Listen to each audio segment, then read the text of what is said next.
अभ्यास 3.1 3.1 मधला आपला कितवा तिसरा क्वेश्चन राहिलेला आहे। तिसरा क्वेश्चन पाहू आपण काय दिलंय। हा ओ केंद्र दिलेला आहे, ओ केंद्र असलेला वर्तुळ दिलेला आहे। हा ओ केंद्र असलेला वर्तुळ, ओ केंद्र असलेल्या वर्तुळामध्ये काय सांगितलेले आहे त्यांनी। ओ केंद्र असलेल्या वर्तुळामध्ये 2 स्पर्शिका खंड काढलेले आहेत। हे 2 स्पर्शिका खंड आहेत। स्पर्शिका खंड काय करतात, एकाच बिंदूमध्ये स्पर्श करतात। इथं यम व इथं एन मध्ये स्पर्श करतात। इथं आर नाव दिलेलं आहे, या त्रिज्या आहेत।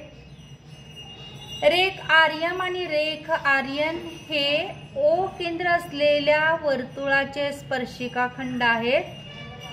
तर रेख ओआर हा कोन एम आर एन आणि कोन एम ओ एन या दोन्ही कोणांचा दुभाजक आहे। दुभाजक आहे याचा अर्थ या कोणाचं माप समान करतो, या आणि या कोणाचं माप समान करतो। हे आपल्याला दाखवायचं, इथं सिद्ध करून द्यायचं आहे। बघा अतिशय सोपं आहे। या 2 त्रिकोणांचा विचार करू। या 2 त्रिकोणामध्ये हे 90 अंश आपल्याला दाखवता येतील, पण इथं याचा उपयोग होणार नाही। त्रिज्या स्पर्शिकेला लंब असते, त्याच्यापेक्षा सोप्या पद्धतीने जाऊ। वर्तुळाच्या बाह्यबिंदूतून काढलेले स्पर्शिका खंड एकरूप असतात। ही सामायिक भुजा आणि एकाच वर्तुळाच्या या त्रिज्या, या पद्धतीने हे 2 त्रिकोण आपण काय दाखवू, एकरूप दाखवू।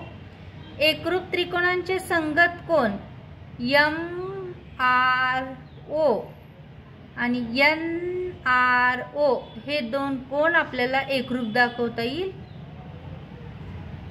आणि इकडे एम ओ आर आणि एन ओ आर हे 2 कोण एकरूप दाखवता येईल। कोणत्या कसोटीनुसार, बा कसोटीनुसार।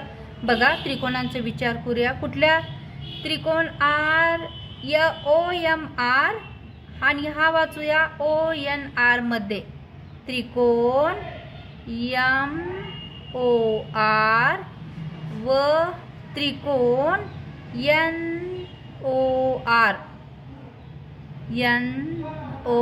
आर मध्ये काय दाखवता येईल। ओ एम एकरूप ओ एन घेऊ सुरुवातीस।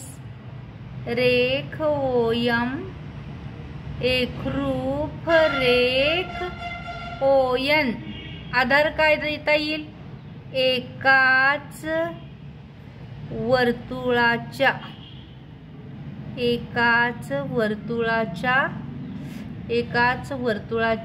त्रिज्या, एकाच वर्तुळाच्या काय आहेत, या एकाच वर्तुळाच्या त्रिज्या आहेत। बघा आता दुसरं, आर्यम एकरूप आर्यन। रेख आर्यम एकरूप रेख आर्यन काय आहेत, बाह्य बिंदूतून काढलेले स्पर्शिका खंड। बाह्य बिंदूतून काढलेले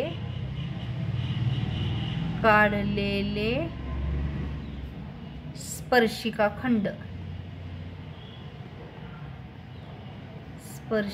खंड। बाह्य बिंदूतून काढलेले स्पर्शिका खंड। रेख सामायिक बाजू राहिली आता। ओ आर एकरूप रेख ओ आर। रेख ओ आर एकरूप रेख ओ आर काय देता येईल आधार, सामायिक बाजू, सामायिक भुजा।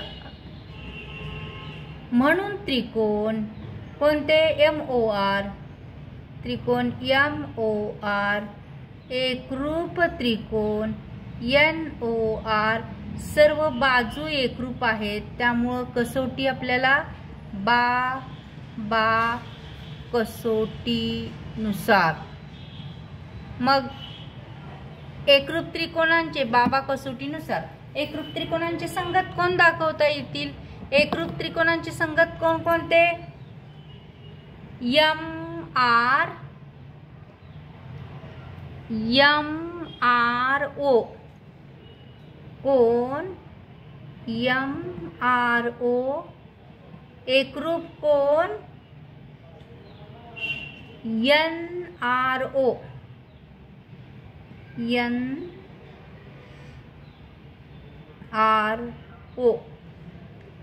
त्यानंतर दुसरा कोण कोणता दाखवता येईल? एम ओ आर, कारण ओ कोण दाखवायचंय?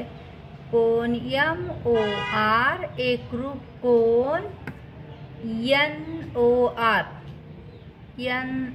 आर, या दोन्ही म्हणून एकरूप त्रिकोणांचे संगत कोण? एकरूप त्रिकोणांचे काय आहेत हे?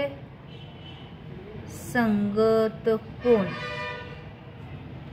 हे एकरूप त्रिकोणांचे संगत कोण. आता बघा, हे दोन कोण एकरूप आहेत, हे दोन कोण एकरूप आहेत म्हणून काय दाखवता येईल आपल्याला? ओ आर, म्हणून रेख ओ आर हा कोण एम आर एन व कोण एम ओ एन चा दुभाजक आहे.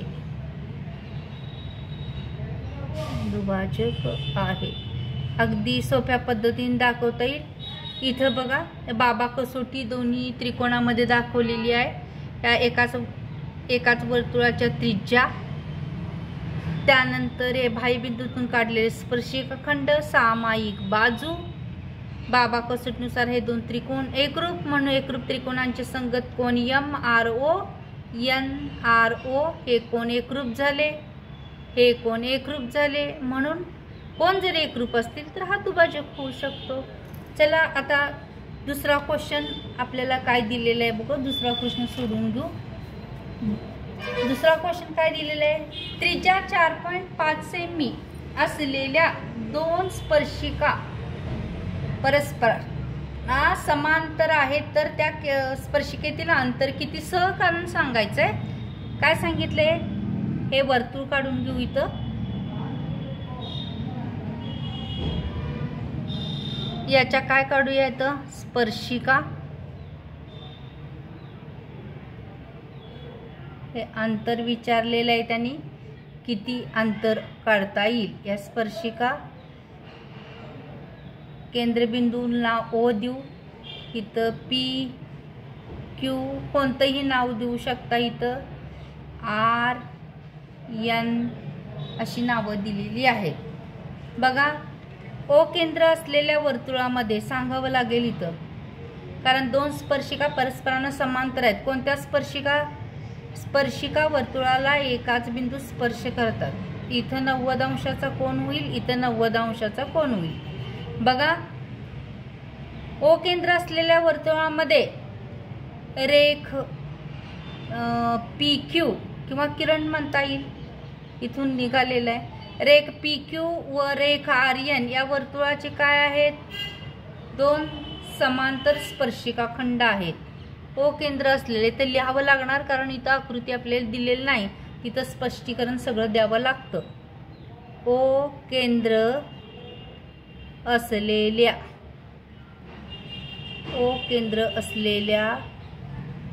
वर्तुळामध्ये, ओ केंद्र असलेल्या वर्तुळामध्ये काय? पी क्यू आणि आर एन, रेख पी क्यू व रेख आर एन या स्पर्शिका वर्तुळाला अनुक्रमे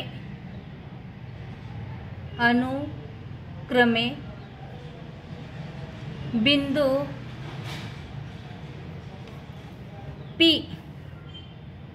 व आर मध्ये स्पर्श करतात. बिंदू P व R मध्ये स्पर्श करतात. हे सगळं लिहिणं गरजेचं असतं. त्रिज्या स्पर्शिकेला लंब असते म्हटल्यानंतर हे कोण 90 अंश दाखवणं गरजेचं आहे. QPO कोण QPO बरोबर कोण NRO कोण NRO बरोबर 90 अंश. कारण का दाखवले? स्पर्शिका प्रमेय हे लिहिणं गरजेचं आहे. प्रत्येकाला आधार गरजेचा असतो तिथं. स्पर्शिका प्रमेयानुसार हे 90 अंशाचे झाले. म्हणून या दोन कोणांच्या मापांची बेरीज दाखवता येईल. हे आंतरकोणांची जोडी तयार झाली. ही आंतरकोणांची जोडी तयार झाली याचा अर्थ ही रेषा, ही तीन बिंदू एका सरळ रेषेत असणार आहेत. कुठले? POR. POR हे एका सरळ रेषेत आहेत कारण ही दोन रेषा एकमेकांना समांतर त्यांनी दिलेली आहेत. हे आंतरकोणांची जोडी तयार करतात. म्हणून यांच्यातील अंतर इथं 4.5 दिलेलं आहे. आपल्याला बेरीज करून सहज काढता येईल. मग या दोन्हींची बेरीज कोण QPO प्लस कोण NRO बरोबर काय दाखवता येईल? 90 अंश अधिक 90 अंश बरोबर 180 अंश. या दोन्ही कोणाच्या मापांची बेरीज किती आली? 180 अंश. 180 अंश म्हणून हे काय झाले? हे आंतरकोण आहेत. हे आंतरकोणांची जोडी. हे आंतरकोण आहेत. आंतरकोण म्हटल्यानंतर म्हणून काय दाखवता येईल? बिंदू P', O', R म्हणजे हे बिंदू कसे आहेत? एक रेषीय बिंदू आहेत. म्हणून काय करायला सांगितलंय त्यांनी? त्यांच्या केंद्रातील अंतर. म्हणून केंद्रातील अंतर बरोबर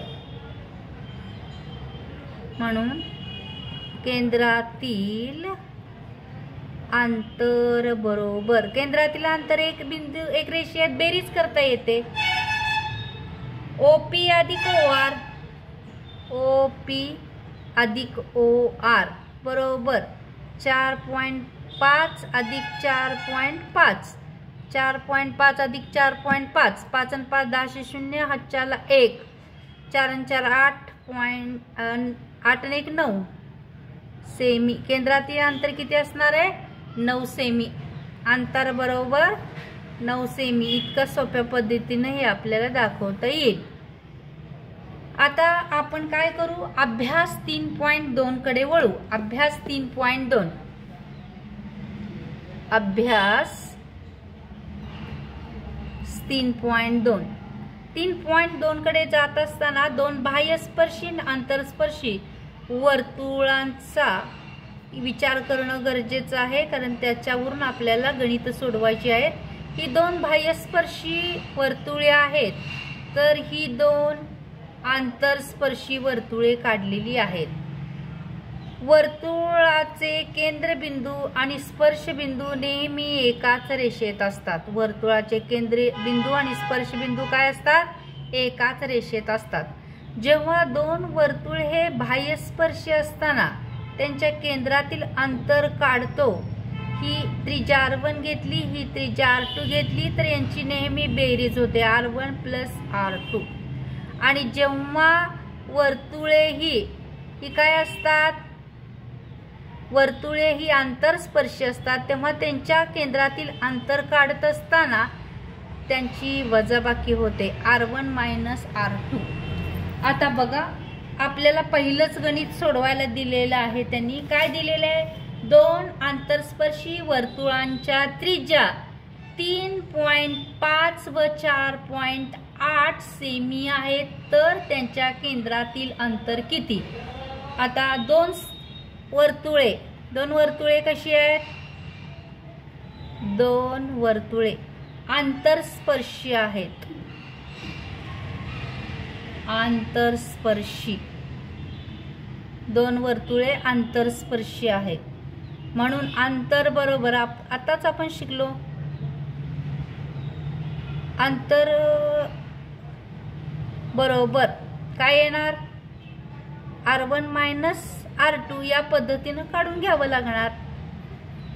R1 दिलेली आहे आपल्याला, R1 मोठी सुरुवातीस घेऊ 4.8 सेमी, R2 3.5 सेमी. मग यांच्या केंद्रातील अंतर बरोबर आपण सूत्र मांडलेलंच आहे. अंतर बरोबर काय लिहू, R1 मायनस R2. R1 किती आहे 4.8, R2 किती आहे 3.5. यांची वजाबाकी करू. 8 मधून 5 गेले 3 उरले, 4 मधून 3 गेले 1 उरला, 1.3 सेमी. हे काय येईल त्याच्यामधील अंतर.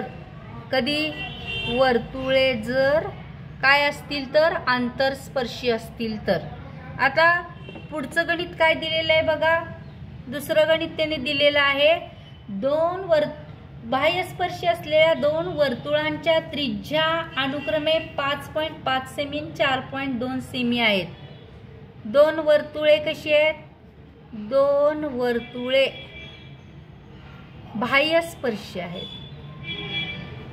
बाह्यस्पर्शी दोन वर्तुळे बाह्यस्पर्शी आहेत. मग त्यांच्यातील अंतर काढताना काय असणार आहे, R1 प्लस R2 असणार आहे. मग R1 आपल्याला त्यांनी दिलेला आहे, R1 किती दिलेला आहे 5.5 सेमी. R2 दिलेली आहे, किती दिलेली आहे R2 4.2 सेमी. म्हणून अंतर बरोबर कसं काढता येईल, सूत्र आहे आपल्याला R1 प्लस R2 याच्या केंद्रातील अंतरांची बेरीज होती, कारण ती बाह्यस्पर्शी आहेत.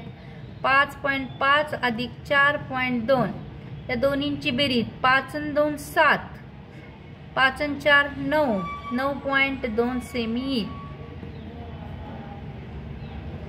अंतर बरोबर 9.7 सेमी येईल.